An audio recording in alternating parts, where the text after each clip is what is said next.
guys, welcome back to our episode number 2 of the IELTS series. And mainly, this episode will tell you that how you can build your English skills by adapting the things in your single day activities, every single day activities, so that it can help you to boost your confidence and you can easily speak English in very fluent way. So basically देखो, English ये skill है and वो इतनी जल्दी तो नहीं आ जाती है, ठीक है। अगर आइल्स का एग्ज़ाम भी दे रहे हो या अगर आप अपनी इंग्लिश स्पीकिंग को वैसे ही इन्हांस करना चाहते हो तो उसको अपनी लाइफ में डेली अपनाना पड़ेगा इंग्लिश को, ठीक है। सो आज बस उसी के रिलेटेड वीडियो होगी कि कौन कौन से आप डेली एक्टिविटीज़ कर सकते हो so that it will help you to improve your English level. So let's start our episode number 2. So number first thing that you can adapt in your daily life in your single day, that is start your day with English. अपने दिन की शुरुआत ही English से करो। हम दिन में उठते हैं तो हम ऑब्वियस है कि अपना फ़ोन चेक करते हैं, ठीक है, कोई मेल्स तो नहीं आई है, तो अपना जो भी अपना कंटेंट है जो भी है उसको इंग्लिश में करो। और तुम्हारा फ़ोन की लैंग्वेज तुम्हारी रीजनल लैंग्वेज या फिर तुम्हारे नेशनल लैंग्वेज में है तो उसको चेंज करके इंग्लिश लैंग्वेज में कर लो। और जब तुम उठते हो listen the podcast for the 5 minutes और for 10 minutes, it will really enhance your listening skills. Because जब हम सुनते हैं ना तो हमें बहुत मतलब कि हेल्प होती है। अपने दिन की शुरुआत ही तुम इंग्लिश से स्टार्ट करो, ठीक है। पॉडकास्ट सुन ली या फिर कोई वीडियो देख ली। विद माई एग्जाम्पल, जब भी मैं अपने दिन की शुरुआत करती हूँ, when ever I get to ready I listen the podcast of Jay Shetty. There are also a lot of the podcast टैमकॉट, राइट। तो तुम किसी भी जो भी तुम्हें अच्छा लगता है वो तुम अपना पॉडकास्ट लिसन करना स्टार्ट करो, ठीक है। तो और अपना जो इंस्टाग्राम का कंटेंट वगैरह जो भी है वो अपना इंग्लिश में देखना स्टार्ट करो। अपने दिन की शुरुआत ही इंग्लिश से करो, ठीक है। गूगल में डिक्शनरी ऐड कर लो। मेरे मतलब कि गूगल क्रोम में ऐसा है कि हर दिन एक नया शब्द वो मुझे देता ही देता है, वो कैब, और मेरी उससे कैब इंक्रीज़ हो रही है, ठीक है। ऐसे अपने ऐप डाउनलोड कोई कर लो जिससे तुम्हें हर एक दिन में कुछ ना कुछ शुरुआत में ही सीखने को मिल रहा हो, ठीक है। मतलब अपनी दिन की शुरुआत इंग्लिश से करो। That's the first step. Number 2 thing which you can enhance your skills in English and that is read in English every day. चाहे 5 मिनट पढ़ो, चाहे 10 मिनट पढ़ो, चाहे 1.5 घंटा पढ़ो, जब भी पढ़ो इंग्लिश में पढ़ो। न्यूज़पेपर हो, चाहे तुम्हारी कोई बुक हो, चाहे तुम्हारी कोई नॉवल हो। टेक्स्ट बुक नहीं पढ़ना चाहता मत पढ़ो, ठीक है, बोरिंग्स होती हैं। कोई बुक ले लो, there are lot of books, and starting करना कि इजी लैंग्वेज में लेना। वो बुक मत पकड़ना जो बहुत ही मतलब कि इन्हांस लेवल की वहाँ पे इंग्लिश लिखी हो, वो टैब वहाँ पे हो, वो मत लेना। स्टार्टिंग एक नॉर्मल लेवल की इंग्लिश से स्टार्ट करना so that it can help you. Power of subconscious mind पढ़ लो तुम, या फिर ऑब्स्टिकल्स इन अ वे पढ़ लो। There are lot of books, ठीक है। पर्सनल डेवलपमेंट में पढ़ लो। नॉन फिक्शनल नहीं अच्छी लगती है, फिक्शनल्स पढ़ लो, नॉवल पढ़ लो। नॉवल से तुम्हें कितना सीखने को मिल जाएगा।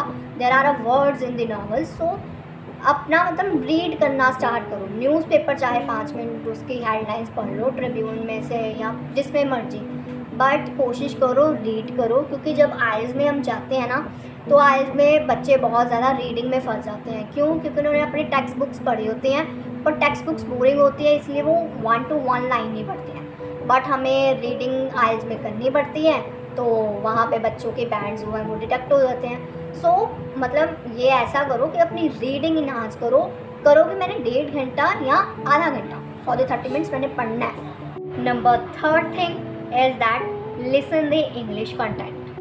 सी, अब तुम फ़ोन चलाते हो तो अब कितना सारा कंटेंट देखते हो, ठीक है, बट तुम हिंदी में सुनते हो अपनी रीजनल लैंग्वेज, लाइक या पंजाबी कह लो या तमिल कह लो या जिस मर्जी लैंग्वेज में, पर इंग्लिश में नहीं तुम सुनते हो, राइट। तो तुम्हें क्या करना है, जो भी अब तुम कंटेंट सुन रहे हो, लिसन कर रहे हो, वो इंग्लिश में करो। सीरीज़ वॉच कर रहे हो, इंग्लिश में देखो। वीडियोस देख रहे हो, इंग्लिश में देखो। इंस्टाग्राम चला रहे हो, इंग्लिश की वीडियोस करो, ठीक है। मतलब मोर कंटेंट इंग्लिश का अपनी डेली लाइफ में करो। लाइक तुम्हें अगर वीडियो गेम्स की वीडियो देखनी पसंद है, इंग्लिश के उनको इंग्लिश के कंटेंट क्रिएटर फॉलो कर लो, ठीक है, इंग्लिश के यूट्यूब चैनल्स फॉलो कर लो, इंग्लिश की वेब सीरीज़ देखनी स्टार्ट कर दो, सो दैट तुम्हारी इंग्लिश की जो लिसनिंग पावर है वो इन्हांस हो। इंग्लिश में भी कई तरह के एक्सेंट है, ठीक है, ऑस्ट्रेलियन एक्सेंट अलग है, अमेरिकन अलग है, इंडियन अलग है। इंडियन लैंग्वेज तुम्हारे लिए सुनना ईजी होगा, but when you listen the American accent it's really difficult. क्यों? क्योंकि उनके वर्ड्स तुम्हें समझ ही नहीं आएंगे। सो तुम क्या करना, अगर तुम अमेरिकन कंटेंट सुन रहे हो, अमेरिकन वीडियो देख रहे हो, कोई कंटेंट क्रिएटर है उसकी वीडियो देख रहे हो, सबटाइटल्स ऑन कर लेना। यूट्यूब में भी होते हैं, वेब सीरीज में भी सबटाइटल्स होते हैं, सबटाइटल्स ऐड करो, ठीक है।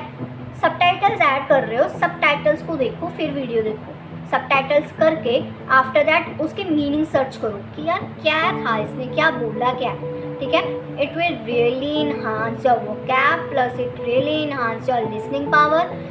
जब तुम्हारी लिसनिंग पावर होगी ना स्टार्ट, तब तुम्हें सबटाइटल्स की भी ज़रूरत नहीं पड़ेगी। स्टार्टिंग में ना मैंने भी जब अपनी इंग्लिश को इन्हांस करना था, मैंने भी बहुत सबटाइटल्स देखे हैं एंड कंफ्यूज भी होती थी मैं, बट धीरे धीरे करके अब मुझे सबटाइटल्स की ज़रूरत ही नहीं होती है। बिकॉज क्यों? क्योंकि लिसनिंग पावर ने अब हर एक्सेंट को अब मतलब कि अडेप्ट कर लिया। अमेरिकन हो, ऑस्ट्रेलियन हो, इंडियन तो चलो ईजी है, स्टार्टिंग इंडियन से करना, आफ्टर दैट अपने लेवल को इन्हांस करते रहना। नहीं समझ आ रही, कोई नहीं, स्टॉप करो वीडियो, रिवाइंड करो वीडियो, क्या उसने बोला समझने की कोशिश करो। स्टार्टिंग में इरिटेशन होगी, बहुत होगी, बट यही स्टेप तुम्हारे लिए बहुत फ़ायदेमंद होंगे। So listen English content daily. Number 4 is that speak everyday English. हर रोज़ इंग्लिश बोलो। आई नो डिफ़िकल्ट होगा, बहुत डिफ़िकल्ट होगा, बिकॉज ऑफ दैट ना ऐसा होता है कि हमारे साथ कोई इंग्लिश बोलने वाला नहीं होता, हमें पता ही नहीं होता हम किसके साथ बोलें। तो कोई बात नहीं है, मिरर के सामने खड़े हो, 5 मिनट अपने आप को कुछ बोलो, ठीक है, हमारा इन्हांस होगा, इंग्लिश की स्पीकिंग स्किल इन्हांस होगी। I remember that I watched one video of the Deepika and it's her interview and she said that जब मुझे अपनी रिहर्सल करनी होती है ना, तो मैं क्या करती हूँ, कोई भी पेंसिल, ठीक है, या पेन अपने मुंह में ऐसे रख लेती हूँ, ठीक है, ऐसे, and then I speak, so that मेरी जो फ्लुएंसी लेवल है वो इंक्रीज़ होती है एंड मैं अपने डायलॉग्स भी बोलती नहीं हूँ। तो तुम भी ऐसे ही करना, अपने स्टार्टिंग में ऐसे रख के, ठीक है, पेंसिल को करना और स्टार्ट करना, या फिर अपने मिरर के सामने खड़े होना और इंग्लिश बोलना। गलत होगी, टूटी फूटी इंग्लिश होगी, डजंट मैटर, पर तुम्हारे में कॉन्फिडेंस आएगा। एटलीस्ट तुम उनसे तो बेटर हो ना जो बिल्कुल भी नहीं बोल पा रहे हैं, एटलीस्ट तुम इतना तो बोल पा रहे हो ना। फिर उसको रिकॉर्ड करना, ठीक है, या अपनी वीडियो रिकॉर्ड करो, वीडियो अब जैसे मैं अभी कर रही हूँ, ठीक है, वीडियो रिकॉर्ड करो, इंग्लिश में बोलना पर, एंड फिर आफ्टर दैट उसको चेक करना तुम्हारी क्या क्या मिस्टेक्स निकली हैं, ठीक है। या कई ऐप्स भी होते हैं जो वीडियो रिकॉर्ड करके तुम्हें तुम्हारी मिस्टेक्स बता देते हैं, ठीक है, गूगल पे सर्च करना, मिल जाएंगे। But daily at least for the 15 और फॉर द 30 मिनट्स इंग्लिश ज़रूर बोलो, तभी तुम्हारे लिए इजी होगा, तभी तुम इंग्लिश बोल पाओ। Number 5, right English everyday. अब तुमने बोल लिया, अब तुमने सुन भी लिया, अब लिखो। लिखना बहुत ज़रूरी है इसी, क्योंकि बाय राइटिंग हमें अपनी लैंग्वेज की प्रैक्टिस होती है, ठीक है। अब जैसे आइल्स में भी तुम प्रेपरेशन कर रहे होगे, तो आइल्स में तुम्हारी राइटिंग का पार्ट भी आएगा। राइटिंग में तुम्हारी वोकैब तुम्हें चाहिए होती है, वहाँ पे तुम एक भी वर्ड को वहाँ पे रिपीट नहीं कर सकते हो। 2 बार रिपीट कर लोगे दैट्स इनफ, बार बार उसको रिपीट नहीं कर सकते हो। और तुम्हारी राइटिंग की प्रैक्टिस तभी होगी जब तुम राइट करोगे। डेली के 5 सेंटेंस लिख लो, डेली के 10 सेंटेंस लिख लो, डेली कोई टॉपिक चूज़ कर लो, लाइक डिस्क्राइब योरसेल्फ, ठीक है। जर्नल लिख लो, सबसे बेस्ट। मैंने अपनी जर्नी की स्टार्ट ना जर्नल से की थी। जर्नल मैंने अपने डे का जो मेरे डे में हुआ मैंने सब लिख देना, और मैं तब की इंग्लिश और अब की इंग्लिश देखती हूँ, अ lot of difference really. Writing ने मेरी लाइफ में तो बहुत चेंज किया, एंड टू बी ऑनेस्ट सच में राइटिंग बहुत इन्हांस करती है। राइटिंग मोस्ट इम्पॉर्टेंट है। 30 मिनट अगर या 15 मिनट तुम अपनी स्पीकिंग को दे रहे हो, तो 15 मिनट प्लीज़ अपने राइटिंग को भी ज़रूर देना। The next point is that think in English. अब तुम बोल रहे हो, सुन रहे हो, पर सबसे पहले पता है दिक्कत क्या आती है, and many of my students told me that कि हम ना इंग्लिश बोल देते हैं, बट ना हमें सोचने में टाइम लग जाता है। पहले हम हिंदी को प्रोसेस करते हैं, फिर हम इंग्लिश बोलते हैं एंड फिर ऐसे होता है। तो आई कैन अंडरस्टैंड, मेरे साथ भी ऐसा होता था। पर सोचना इंग्लिश में स्टार्ट करो। तुम अगर कुछ सोच भी रहे हो, एक तो पहली बात ह्यूमंस ओवर थिंक बहुत करते हैं, ठीक है, तो तुम ओवर थिंक में इंग्लिश में करो, ठीक है। पहली तो बात ओवर थिंक करो ही मत, पर अगर ओवर थिंक कर रहे हो तो वो भी इंग्लिश में स्टार्ट कर दो, ठीक है। गलत होगा यार, तुम्हारे दिमाग कौन पढ़ रहा है, कोई पढ़ रहा है, नहीं पढ़ रहा है, तुम पढ़ रहे हो। पहली बार गलत हो गए, 10वें दिन गलत हो गए, महीने बाद गलत हो गए, 2 महीने बाद तुम्हारा अपने आप दिमाग इंग्लिश में सोचना स्टार्ट कर देगा। ऑलरेडी तुम्हारा वो फंक्शनल हो रहा है। ब्रेन एक ऐसा है, जैसे हम उसको अडेप्ट करने की स्टार्ट करते वो अडेप्ट हो जाएगा। तो थिंक इन इंग्लिश, सोचना इंग्लिश में स्टार्ट करो कि यार अगर मैं डेली लाइफ में ये कर रहा हूँ तो इसको क्या कह सकते हैं हम। किचन में खाना बना रहा हूँ तो इस चीज़ को क्या कहेंगे, ये कर रहा हूँ इस चीज़ को क्या कहेंगे। नहीं पता, गूगल करो यार, गूगल पे सब चीज़ मिल जाएगी। गूगल नहीं तो चैट जीपीटी, भाई चैट जीपीटी तो एक ऐसा टूल है जिसने गूगल को फेल कर दिया, ठीक है। चैट जीपीटी पे करो, चैट जीपीटी पे अपनी सारी प्रॉम्प्ट्स लिख के करो, so it's really best. Last step and the last step is that engage in English. जितना हो सकता है उतना मतलब कि इंग्लिश में एंगेज रहो। कम्युनिटीज़ ज्वाइन कर लो इंग्लिश में, रीडर क्लब ज्वाइन कर लो, इंग्लिश में कंटेंट देखना स्टार्ट करो। चैट जीपीटी उठाओ, चैट जीपीटी को, ठीक है, इंग्लिश में लिखना पर चैट जीपीटी के साथ कन्वर्सेशन शुरू कर दो। तुम्हें लगता है ना कि यार मेरे साथ तो कोई बात करने वाला नहीं है, चैट जीपीटी उठाओ, चैट जीपीटी में प्रॉम्प्ट्स लिखने स्टार्ट करो that hi ChatGPT how are you, वो तुम्हें दे देगा। चैट जीपीटी नहीं सही, व्हाट्सएप का एआई है, व्हाट्सएप का AI will help you. Hi AI how are you, ठीक है, लिख दो, वो तुम्हें दे देगा कि I am good what's about you. उसके साथ चैट करना स्टार्ट करो। नहीं कोई है छोड़ो, पर तुम एआई के साथ, और एआई तो इतना आगे बढ़ गया ना, तुम उसके साथ अपने इंग्लिश को एनहांस कर सकते हो भाई बाय चैटिंग। जितना हो सकता है इंगेज रहो, ठीक है। इंग्लिश को अपने डेली लाइफ में यूज़ करो, by your writing, by your speaking, by your listening, by everything, by your thinking. English जब तुम्हारी डेली लाइफ में यूज़ होगी तब तुम इंग्लिश बोल सकते हो, वरना इंग्लिश बोलना डिफ़िकल्ट है। क्योंकि इंग्लिश ये चीज़ नहीं है 2 मिनट में तुम्हारी इंग्लिश आ जाएगी या 2 महीना प्रैक्टिस करके तुम्हें इंग्लिश आ जाएगी। जब तक तुम अपनी डेली लाइफ में उस हैबिट्स को नहीं अपनाओगे, इंग्लिश आनी फिर डिफ़िकल्ट है।